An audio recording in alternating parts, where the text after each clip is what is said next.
So let's talk about some realistic trade deadline targets for the New York Yankees. I'm trying to strike a nice balance here between players I think the Yankees can afford, players that I think they would be realistic to acquire, and players that I personally would like to see on the team, players that I think would fit the team the best.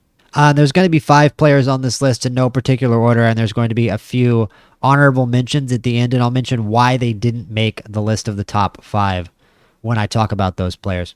And so first on the list is Ke'Bryan Hayes, and the problem with Ke'Bryan Hayes is fairly obvious.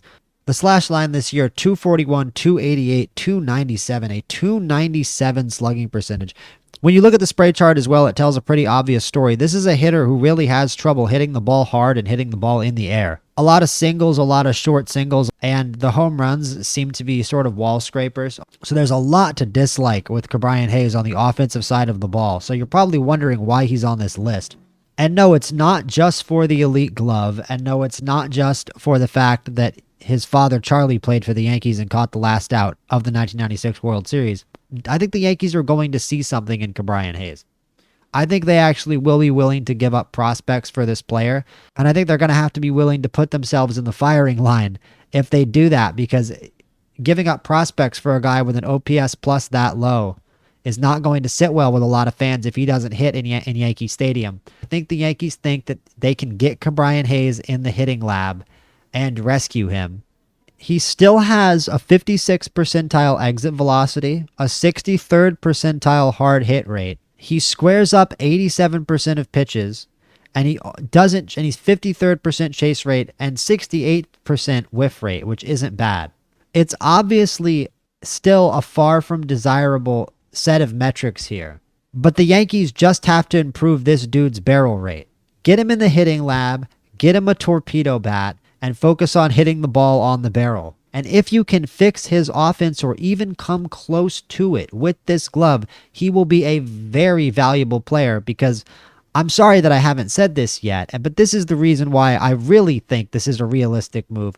Ke'Bryan Hayes is an elite defensive third baseman. And when you pair that with the Pirates having Mitch Keller in the rotation, the fact that it is true that in a couple years the Yankees probably are going to come around calling for Paul Skeens, and the very tertiary fact here that they have IKF, a lot of Yankee fans say, well, why would we trade for Ke'Bryan Hayes when we have Peraza?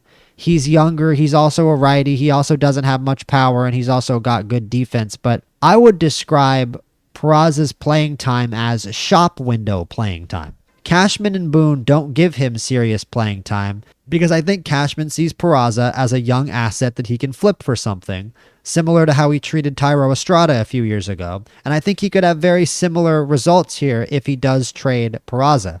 But that's actually the player I think would realistically be going back to the Pirates, not in a trade specifically for Ke'Bryan Hayes, but in a bulk package deal with Mitch Keller. And that's the trade that I'm talking about in this video. Some sort of hypothetical deal for Ke'Bryan Hayes, Mitch Keller, and possibly IKF involving a package of Oswald Peraza and some young prospects from the Yankees system. And also with a player like Ke'Bryan Hayes, it is worth mentioning how much a change of scenery can do for a player like this. He's struggled on a bad team in Pittsburgh for his entire career. It could be really just a matter of something mental, burnout maybe, being burned out on a bad team, and that's a reason why I actually like this trade, and why I wouldn't be that mad to see this trade, is that it's not every trade deadline that you can bring in a player who pretty unquestionably is going to be in a better environment on the Yankees, right?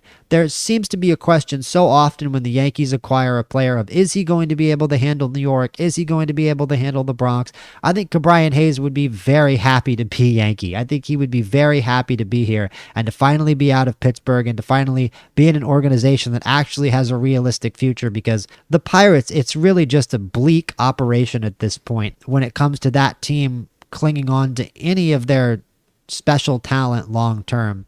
And I think there are Pirates fans who will be happy to see Ke'Bryan Hayes go due to his struggles with the bat, but them trading away more talent at the deadline year on year on year is indicative of a problem. And it might not be Paul Skeens this year, but it's going to be Paul Skeens one of these years. And Pirates fans know that, and Cabrian Hayes knows that. And it's just hanging over that organization. And I really feel bad for Pirates fans, and somebody needs to come in and run that team the way an organization should be run. That's all I have to say about that. Let's finally get on to number 2. That was a much longer segment than I thought it would be.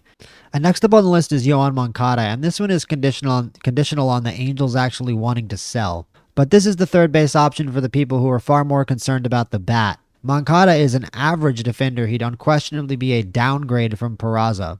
But if you're of the camp that the thing that actually matters here is the offense, which that's my opinion, the thing the Yankees actually need productively here is offense, and Moncada would be the answer there. Lower batting average than Cabrian Hayes, far better walk rate, far lower chase rate, the exact opposite barrel percentage. Great exit velos, and a switch hitter who loves to hit the ball out to left field. And look at all these home runs here that would, without doubt, be home runs in Yankee Stadium. With Moncada, it's just going to be a matter of what do you give up and what's the price for a player who is so injury prone and has had so many injury and health issues throughout his career.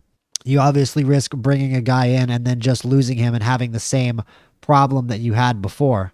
But for example, say the price from the Pirates for Cabrian Hayes, IKF, and Mitch Keller gets a little too high. Maybe you take Cabrian Hayes out of that deal. Just take Keller and IKF, have IKF as the backup option, and then go get Moncada or another third baseman from another team. But in a vacuum, me personally, I would take Moncada over Cabrian Hayes for this current Yankee team, because what this current Yankee team is missing is offensive production from the third base spot.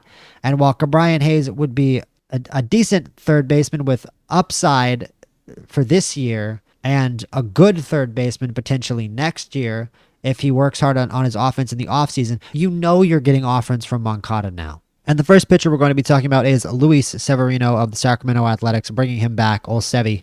It'd be funny to see him as a Yankee with a beard. We've never seen that before. And he has struggled mightily this season in Sacramento, but that's because he doesn't like it there, and he said as much. He wasn't really aware of the situation that he was walking into, I think, when he signed that contract. It really truly is a AAA minor league facility. And that affects players in tons of ways that we as fans don't see. There's all sorts of shortcomings with that ballpark.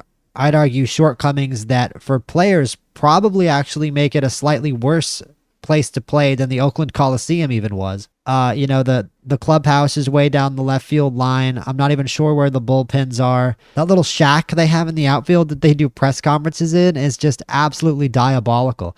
It really is a minor league facility, and I feel bad for a lot of the A's players because they really only get to feel like major leaguers when they go on the road.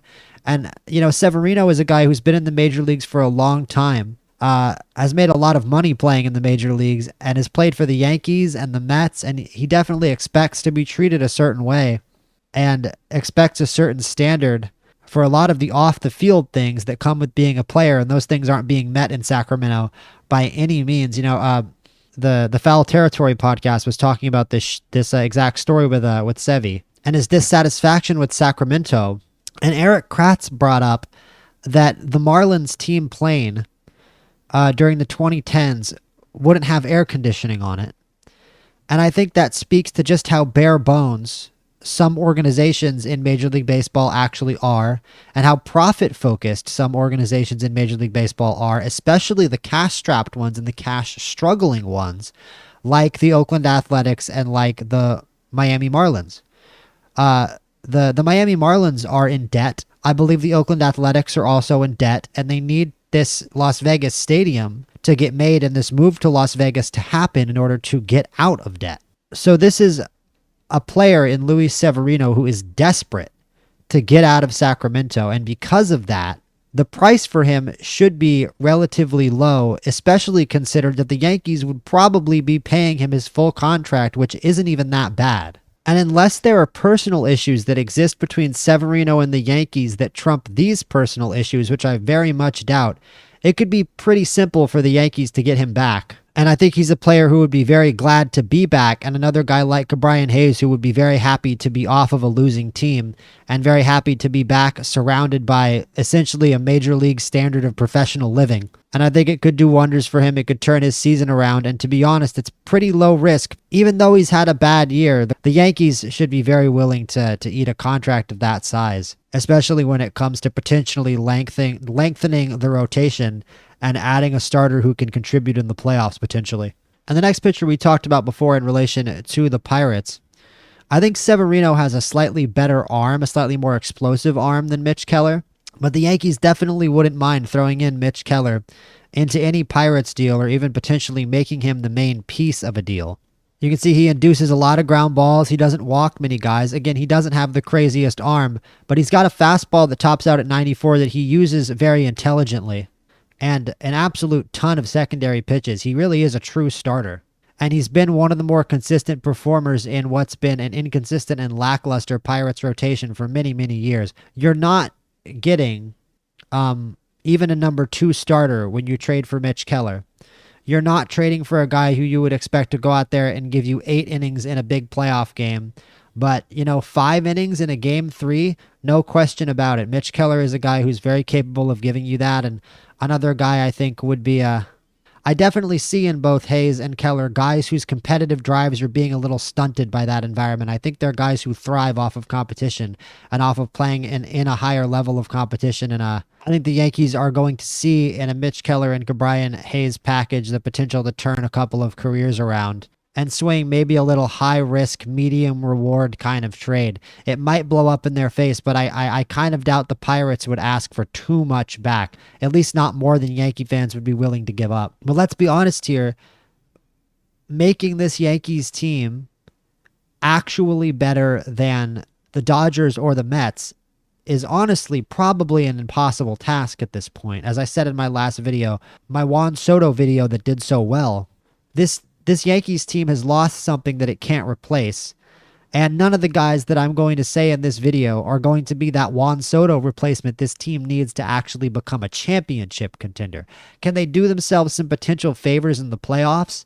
Yes. That's unfortunately about all we're talking about here. This team is sneakily old in a lot of places and needs to get a little younger. And I think that these Mitch Keller and Brian Hayes moves actually and realistically are going to be made a little bit more for next year and years down the line than they are for this year, because I don't think realistically this front office believes there's that much they can do about winning a championship this year, because they didn't win one last year and they lost one of their best assets immediately after. It just is what it is. And so with that idea of the Yankees playoff fate in mind, we head to the last potential Yankees trade target on my top 5. Emmanuel Clase. And this is something that Brian Cashman has shown that he's willing to do time and time again, trade deadline after trade deadline, that if he doesn't get that big starting pitcher, he'll try to, quote unquote, patch up the hole with a reliever instead. Now, it doesn't actually work that way, but if you only have 2 elite starters, like for example, if you're the Yankees and you've got injury issues as they do with Cole and Schmidt, and you're going into the postseason with only Fried, Rodon, and Stroman, that the fans aren't going to like the optics of that too much. You didn't bring in that third guy to really give us that sterling 3-man playoff rotation that every team wants. You can patch up that hole by bringing in an elite closer, and this trade deadline, that elite closer would unquestionably be Emmanuel Clase. When you see that 2 deep, sort of 3-2 deep rotation, well, when you put Devin Williams, Emmanuel Clase, and Luke Weaver at the back end of the rotation, it's going to make the fans feel a lot more comfortable, even if it might not necessarily be something that's going to actually win the team a title this year. And it's also a move that's partially for the future. Clase is only 27. It's another guy who's under 30, and he is one of the best relievers in Major League Baseball and has been for a long time. He has a phenomenal arm. I mean, if you guys missed Mariano Rivera, we're talking about a 99-mile-an-hour cutter that gets 67% usage. As Yankee fans know, Emmanuel Clase is an absolute problem. He has shut us down and struck out the side in a row against us in the 9th inning more times than I care to remember, and it would be very, very nice to have him on our side. And it just makes me sad that I really feel like this is the year with the Guardians struggling that they're going to trade away Emmanuel Clase. It's another one of those teams where the elephant in the room is just, man, maybe if the Guardians actually invested some money in their roster, they would be able to put together a contending team because they obviously can develop talent. They don't struggle in that way like the Pirates do. They really can develop special talent. I mean, look at Emmanuel Clase. But he's a guy who, you'd think would be staying on that team until he was in his 30s, who would have a chance to, establish himself as the greatest closer in franchise history. And instead, that means nothing compared to the prospects they can get back from some other team. No, let's be real. We all know this. It's to save money. It's so they don't have to pay him.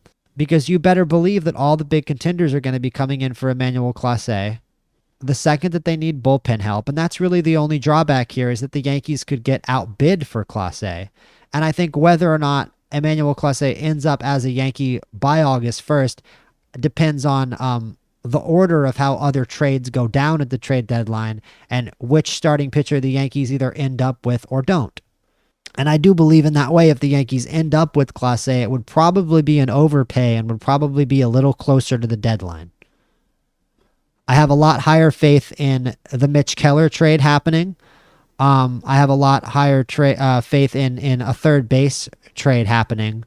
But I do think this is a realistic option if the Yankees can't figure out the starting pitching position. And it's also worth mentioning that I think that Clase would fit in a lot better on the Yankees than Devin Williams has so far, and you would be able to take some of the pressure off Devin Williams, who has obviously had a bit of trouble transitioning to New York. And also, you wouldn't really even start a closer debate if you traded with Clase. Clase would come in and be the closer immediately, no question about that. So between the fact that he slots in automatically as the closer, you take away pressure from Devin Williams, you can bring him in instead of bringing in a starter. And he's got this cutter that reminds people of Mariano. If this guy isn't a Yankee this trade deadline, he probably will be eventually, and I look forward to that very much. So that's going to do it for the top 5, but now we're going to go on to these honorable mentions, some guys that I still think are going to get a good, strong look from the Yankees at the deadline and that will be on the Yankees short list, and that you shouldn't be surprised if you see them wearing pinstripes come August 1st. First guy we're going to talk about in that regard is Ryan McMahon. Now, he doesn't make the list because I don't really believe in his bat. He hits 179 on the road away from Coors Field. He's only got a 210, 309, 370 slash line, 370 slugging percentage at Coors Field. I don't really care how good of a defense he plays. If Brian Hayes plays better defense than Ryan McMahon, which he does, I consider him a better player. I don't really care about the batted ball profile. The only thing McMahon really has on Hayes is that he's a lefty and that he walks a lot more. So I guess this is probably the most realistic deal outside of my list for the Yankees. I think that if they don't get Hayes, if they don't get another third baseman that they're looking at, Ryan McMahon is a very realistic solution. But I'm telling you guys, I really don't believe in his bat.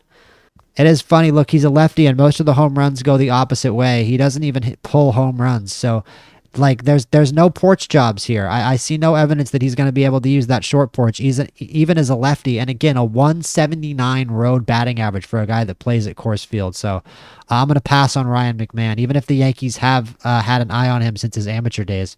Next up is San-dee Al-cahnt-ruh, who the Yankees have also obviously had an eye on for a long time. One of the better pitchers in the league a couple years ago. Winning the 2022 Cy Young with the Marlins, going 14-9 with a 2.28 in 2022. That Cy Young award and the fact that his arm is still pretty lively. He's had a pretty brutal year, but I think that there's going to be teams lined up for San-dee Al-cahnt-ruh, and I don't think that the Marlins are going to be that willing to get fleeced by the Yankees again. So I don't really see this being too realistic of a move for the Yankees. If the Yankees do make this trade and completely rob the Marlins again for one of their better players, I mean, I guess it couldn't be too surprising. I just feel like the Cubs, the Dodgers, the Mets, there's going to be so many other teams looking at him, and I think the Marlins are going to have much better options on the table for prospects to take, actually, if they want to get prospects back for San-dee Al-cahnt-ruh, because I think he's still the number one pitching option on the market right now. And last but not least, and definitely excluded from the list for similar reasons to Sandy, is Eugenio Suarez. Now, this is definitely the third baseman that I would pick over everybody else. Now, it's just pure bat. He strikes out a ton, but he hits a ton of dingers.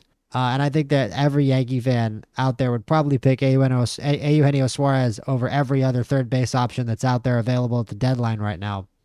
But that's exactly why the Yankees aren't going to get him. Unless they really make a determined push for him, which I just don't see. I just don't see him being that good of a fit in New York. I don't see him being that good of a fit in the clubhouse. And he also doesn't provide the defense that the Yankees are looking for, I feel like. You know, you've sort of got three third basemen here. You've got the defense first option in Hayes. You've got the neutral option in Moncada that we don't really know how much of an option he is. And you have the offensive option in Suarez, who, let's be honest, is probably going to be wearing a Cubs or a Dodgers jersey or a Mets jersey by the time August 1st rolls around. And exactly like San-dee Al-cahnt-ruh, I think that Eugenio Suarez is going to wind up on one of the big National League contenders. And I think Yankee fans for now are wasting their time daydreaming about him because it just doesn't seem like the kind of move Cashman would make, and it doesn't seem like the kind of move that actually works. But he's a home run hitter, man. This is a kind of spray chart I would love to see from my third baseman. Just remember that Cabrian Hayes spray chart, and then look at this one. A night and day. He's almost a dead pull hitter of a righty, but he is the best offensive option at third base that is out there. Obviously, if the trade market and other considerations just didn't exist, Eugenio Suarez would be the guy that I would pop on the Yankees out of the crop of third basemen available at the deadline. But unfortunately, this is a league with a bunch of other teams in it who are going to put their best prospects on the line to try to get Suarez, and I think it would kind of be a waste of Brian Cashman's time to sit there and try to negotiate Eugenio Suarez's way onto a Yankees team when you've got this much easier package deal with the Pirates I've been talking about for the whole video. So let me know what you guys think about all that stuff, all that craziness, all the players that I mentioned. Who do you guys want to see wearing pinstripes come August 1st? What moves do you want Cashman to make? What prospects do you want to see the Yankees not part with? Spencer Jones, George Lombard Jr., there's lots of guys. And I won't ask, do you have faith in Cashman to get this right? Because I don't imagine many of you do. And I don't really think there is a way to get this right. I think the competition for a championship and even for a pennant this year is just a little too stiff when you consider just how competitive that market is going to be for these players. I think Yankee fans are going to be happy to get one or two of the guys that I talked about in this video today. And I still think facing off against a team like the Tigers in the playoffs is going to be a big, big challenge that I don't know if the Yankees are ready for. Even a really determined Blue Jays group, I think, could beat this team in a 5-game series because the Yankees just go away for games at a time. The offense just falls asleep for games at a time. And as long as they still have that tendency, I'm never going to feel safe in a playoff series, no matter how much they load up the bullpen, no matter how deep the rotation is, and no matter who's playing third base, unfortunately. So just trying to give you guys a realistic idea of who the Yankees might go after at the deadline, in my opinion. I still have far from a rosy view of the Yankees' future, especially this year. And I think that a lot of the smarter trade deadline moves that the Yankees are going to make this year are actually going to be tailored towards next year and the year after that, and trying to get Judge a championship before he retires, because it's just, with all the money they've put into this rotation and how great of a player Aaron Judge is, if the Yankees really do have the greatest power-hitting right-handed hitter of all time on their hands, and he doesn't win a championship, it's going to be one of the great injustices in sports history, and that's what it's on the Yankees to try to prevent.